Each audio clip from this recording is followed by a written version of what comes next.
Day runners. This is Coach Peter Pimm for the week of June 24, 2013. And thanks to sponsor Dead Sound Revival for this week's opening tune choice.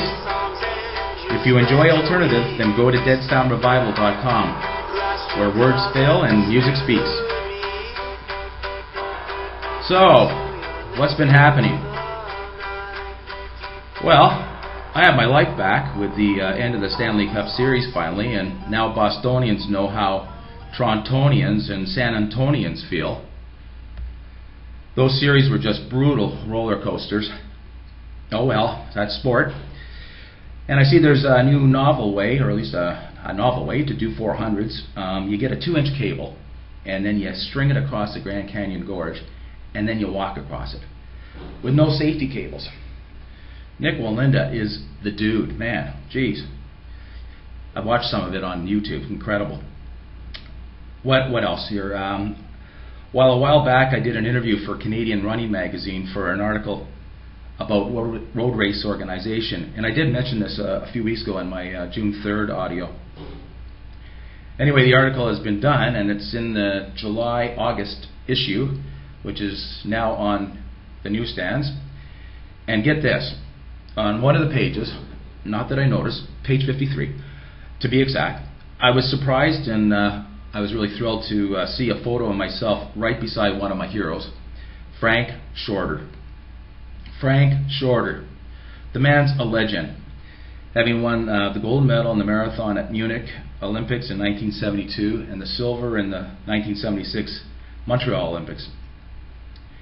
His 72 victory was particularly impactful because the ABC broadcast team had one of Shorter's Yale University professors, Eric Siegel, doing the color commentary.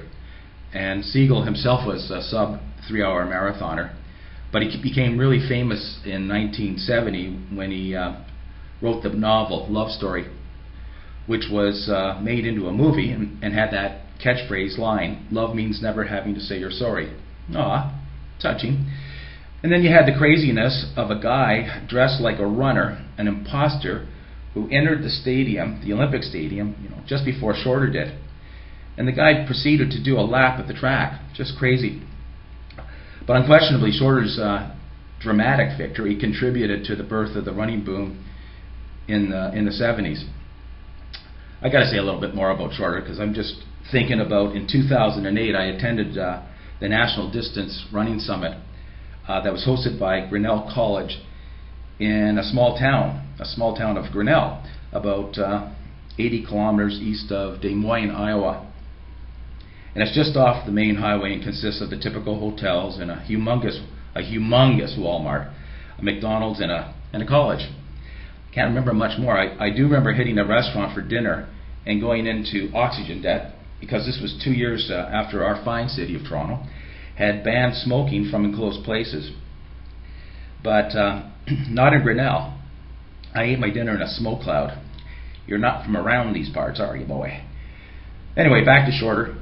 He was a great guest speaker, and he talked about his training, really quite candidly, and his Olympic performance and the challenge of ridding the sport from drugs. Which is not surprising, since from 2000 to 2003 he was the chairman of the United States Anti-Doping Agency. But also he had finished second to an East German athlete in the Montreal Olympics who is highly suspected of being a part of the East Germany's state-sponsored doping program, which was found out not until the late 90s. Anyway, apart from his speaking, Shorter readily hobnobbed with all of us and ran with the attendees. Really approachable guy. I wanted to bring him to Toronto, and he was interested, but I just wasn't able to get a sponsor to underwrite it. So if you know anyone out there who might want to have Frank Shorter come into Toronto, that'd be amazing. Let me know. One of the best pieces of advice that he gave was that he always planned workouts that he knew he could do on his worst feeling day. Good advice. So what else has been happening here? Oh yeah, in last week's audio I said I would try to find out if bog milk a bog was going to be released in North America, and guess what? It is. I just Googled Bollywood movie theaters in Toronto, and yep, it's going to be released at the Albion Theatre in Toronto. I did the same for New York City, and sure enough, it's being released there too. So I don't know whether it'll be subtitled or not, but I'm looking forward to, of course, watching it. However, I really doubt Grinnell will be having a showing. Okay, so let's get on with today's topic. Someone recently emailed me a question. I'll read it. Coach, I know you're probably aware that in the last couple of years there's been a lot written about whether it's possible to run a marathon in under 2 hours. I'm surprised you haven't written about it. Do you think it's possible? Well, my answer is yes. I do think it's possible for a man in the next 15 years. And I think it's going to be possible for a woman to run around 2:13. As a matter of fact, I used to publish an internet rag called News and Views in the late 90s. And in the April 28th, 1997 issue, I wrote, this is what I wrote. However, there's no question that we may in fact be seeing someone walloping the current world record.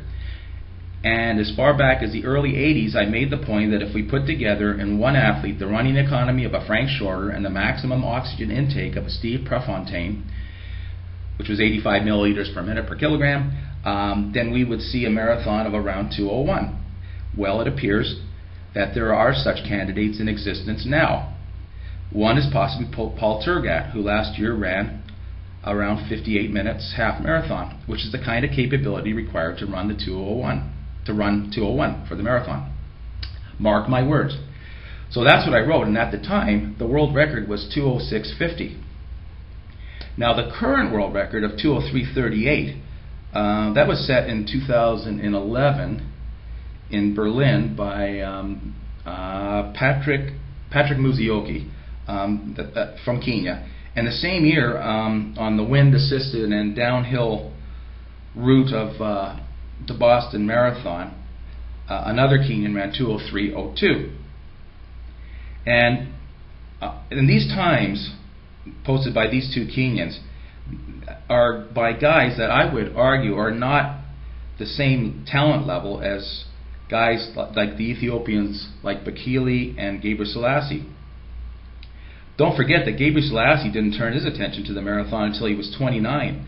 And then at the age of 35, he set a world record of 2:03.59. Think what he might have done if he had turned to the marathon earlier.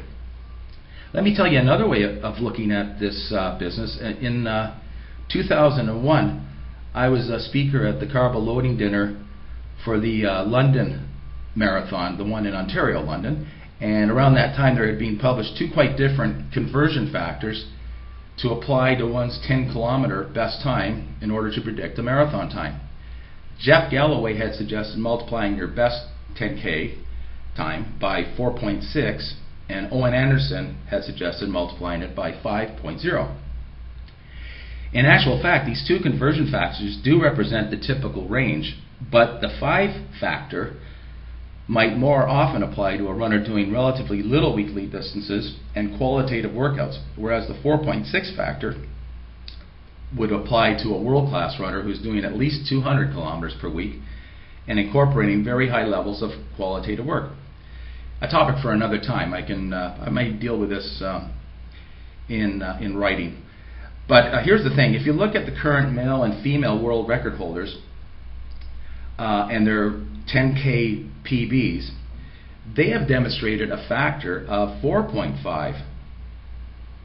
So if we take Bekele's current world record for the 10K, which is 26:17, and multiply that by 4.5, you get 158.19.